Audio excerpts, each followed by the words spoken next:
Dear students, today we discuss about validity and its types. Validity क्या है? When we conduct a test, it has some purpose. If the test meet our objectives, we can say that it is a valid test. If the test does not meet our objective, we can say that it is not a valid test. यानी कि हम जब भी कोई test conduct करते हैं तो उसका कोई ना कोई मकसद होता है। अगर वो टेस्ट हमारे ऑब्जेक्टिव को मीट करे तो हम कहेंगे कि ये टेस्ट जो है ये वैलिड है। अगर वो टेस्ट हमारे ऑब्जेक्टिव को मीट ना करे तो हम कहेंगे कि ये वैलिड टेस्ट नहीं है। अब हम इसकी जो एग्जैक्ट डेफिनेशन है वैलिडिटी की उसको देखते हैं।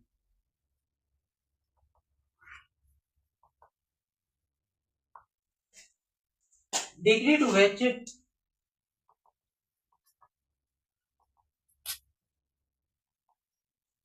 an instrument measures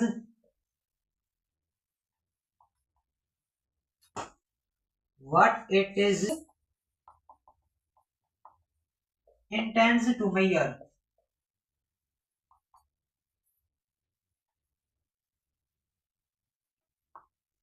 यानी कि हमारा इंस्ट्रूमेंट वही कुछ मेजर करे जिसको हम मेजर करना चाह रहे हैं, तो ये होता है वैलिडिटी। फॉर एग्जांपल, थर्मामीटर का इस्तेमाल जो है वो बॉडी टेम्परेचर को मेजर करने के लिए होता है। थर्मामीटर जो है बॉडी टेम्परेचर को मेजर करने के लिए वैलिड इंस्ट्रूमेंट है। तो अगर हम थर्मामीटर का इस्तेमाल बॉडी टेम्परेचर की बजाय ब्लड प्रेशर के लिए करें तो वो ब्लड प्रेशर को मेजर करने के लिए एक वैलिड इंस्ट्रूमेंट नहीं होगा, क्योंकि थर्मामीटर का इस्तेमाल जो है वो बॉडी टेम्परेचर को मेजर करने के लिए होता है। वो ब्लड प्रेशर जो है उससे हम मेजर नहीं कर सकते। तो हम कहेंगे कि ब्लड प्रेशर के लिए ये जो थर्मामीटर है वो वैलिड नहीं होगा। थर्मामीटर जो है वो सिर्फ बॉडी टेम्परेचर को मेजर करने के लिए वैलिड होगा। तो ये है वैलिडिटी। अब हम वैलिडिटी की टाइप्स के बारे में बात करते हैं। वैलिडिटी की 4 टाइप्स हैं। फर्स्ट वन है फेस वैलिडिटी।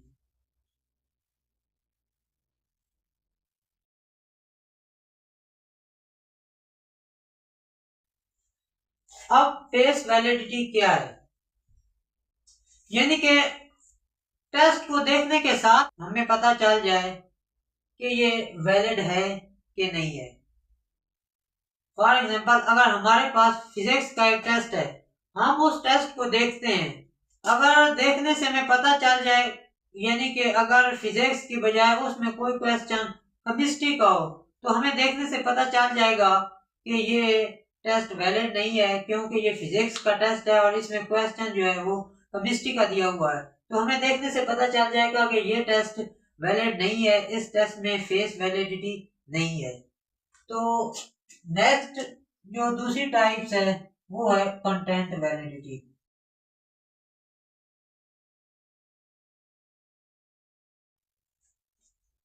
अब कंटेंट वैलिडिटी क्या है? कंटेंट देखने से हमें पता चलेगा कि ये वैलिड है कि नहीं है। फॉर एग्जांपल, अगर मैंने स्टूडेंट पे रिसर्च करनी है, उस रिसर्च में मैंने स्टूडेंट्स की इंग्लिश लैंग्वेज एबिलिटी को चेक करना है, तो मैं उसके लिए एक क्वेश्चनर बनाऊंगा। किसी भी लैंग्वेज की एबिलिटी को चेक करने के 4 कंपोनेंट्स हैं। कंपोनेंट्स कौन कौन से हैं? रीडिंग,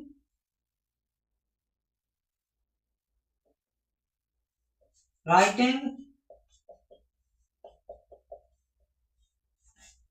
स्पीकिंग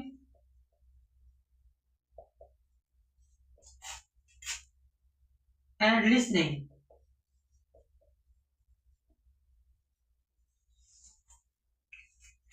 किसी भी लैंग्वेज की एबिलिटी को चेक करने के लिए उसके 4 कंपोनेंट्स हैं।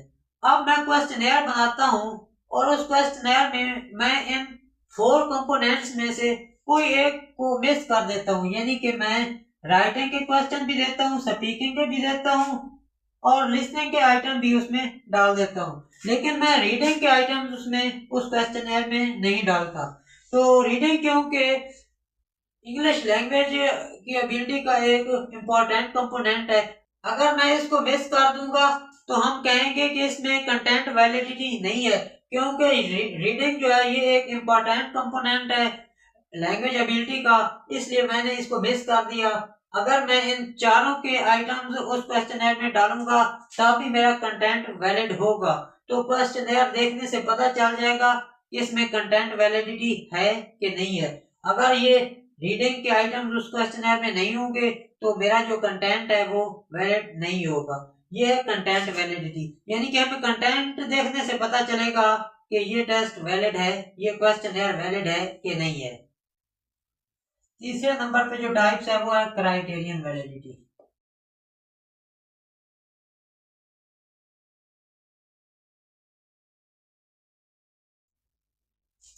क्राइटेरियन वैलिडिटी, जब भी हम एडमिशन लेते हैं यूनिवर्सिटी में तो उसके लिए हम एक एडमिशन टेस्ट देते हैं। अब हम जो एडमिशन टेस्ट के स्कोर हैं उसको हमने पहले सेमेस्टर का जो जीपीए होगा उसके साथ हमने कोरिलेट करना है, यानी कि जो पहले सेमेस्टर का हमारा जीपीए है वो हमारे पास क्राइटेरियन वेरिएबल है। तो जब हमारा पहले सेमेस्टर का रिजल्ट आएगा उसको हमने जो हमारे एडमिशन टेस्ट के स्कोर थे उनके साथ को रिलेट करना है। अगर दोनों के स्कोर जो है वो करीब करीब हों तो हम कहेंगे कि क्राइटेरियन वैलिडिटी जो है वो एग्जिस्ट कर रही है। तो इसकी मजीद दो सब टाइप्स हैं, एक है कंकरेंट वैलिडिटी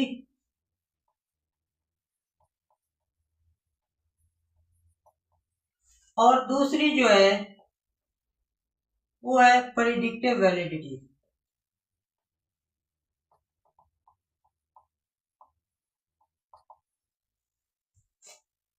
अब कंकरेंट वैलिडिटी क्या है?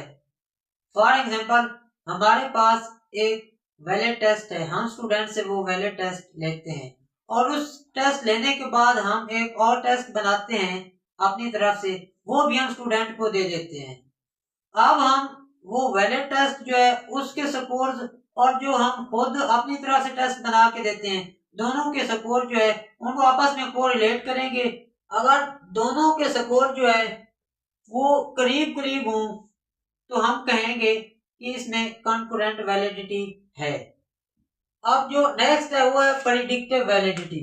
प्रेडिक्टिव वैलिडिटी क्या है? फॉर एग्जांपल हमने एक जॉब रिक्रूटमेंट का जो है टेस्ट वो कंडक्ट करना है।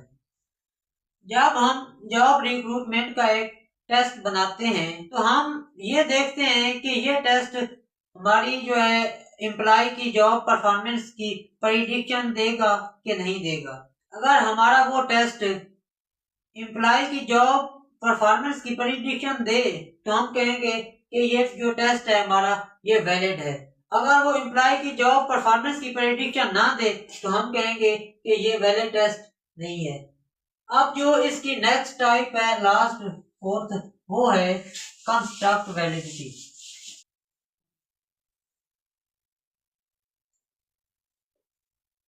लास्ट पे है कंस्ट्रक्ट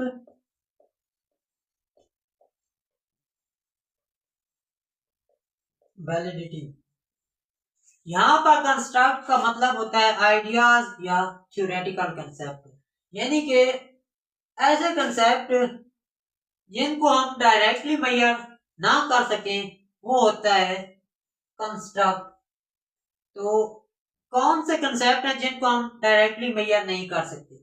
यानी कि मोटिवेशन है हमारे पास या एंजाइटी है, तो मोटिवेशन को भी हम डायरेक्टली मेजर नहीं कर सकते और एंजाइटी को भी हम डायरेक्टली मेजर नहीं कर सकते। तो डायरेक्टली मेजर हम किसको कर सकते हैं? यानी कि एक इंसान की हाइट जो है उसको हम डायरेक्टली मेजर कर सकते हैं। तो ऐसे कंसेप्ट जिनको हम डायरेक्टली मेजर ना कर सकें, मोटिवेशन, एंजाइटी वगैरह, तो इसको कहते हैं कंस्ट्रक्ट। तो कंस्ट्रक्ट वैलिडिटी की मजीद दो टाइप्स हैं, कन्वर्जेंट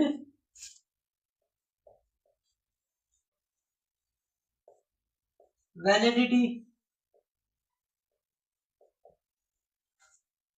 एंड दूसरे नंबर पे डिस्क्रिमिनेंट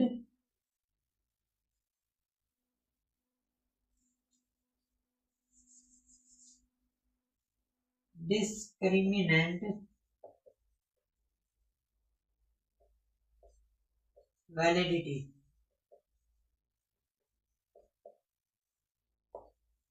कन्वर्जेंट वैलिडिटी क्या है? यानी कि दो एक जैसे कंस्ट्रक्ट के दरमियान पॉजिटिव कोरिलेशन हो, यानी कि हम दो ऐसे कंस्ट्रक्ट को मेजर कर रहे हैं जिनकी नेचर एक जैसी हो, तो उनके दरमियान जो है पॉजिटिव कोरिलेशन हो, तो वो उसे कहते हैं हम कन्वर्जेंट वैलिडिटी। नेक्स्ट है डिस्क्रिमिनेंट वैलिडिटी। डिस्क्रिमिनेंट वैलिडिटी क्या है? दो अनरिलेटेड कंस्ट्रक्ट जो है वो अनरिलेटेड ही रहे, जो कंस्ट्रक्ट अनरिलेटेड है वो अनरिलेटेड ही रहे, यानी कि दो कंस्ट्रक्ट ऐसे हैं जिनके दरमियान रिलेशनशिप नहीं है तो वो अनरिलेटेड ही रहे। मिसाल के तौर पर एंजाइटी और सेल्फ एस्टीम जो है वो अलग अलग कंस्ट्रक्ट हैं, तो ऐसा ना हो कि एंजाइटी के क्वेश्चन जो है वो हम सेल्फ एस्टीम में दे दें और सेल्फ एस्टीम के क्वेश्चन जो है वो एंजाइटी में दें, यानी कि वो अलग अलग कंस्ट्रक्ट हैं तो वो हमेशा अनरिलेटेड ही रहें। ये था आज का लेक्चर। उम्मीद करता हूँ कि आपको वैलिडिटी और इसकी टाइप्स की समझ आ गई होगी।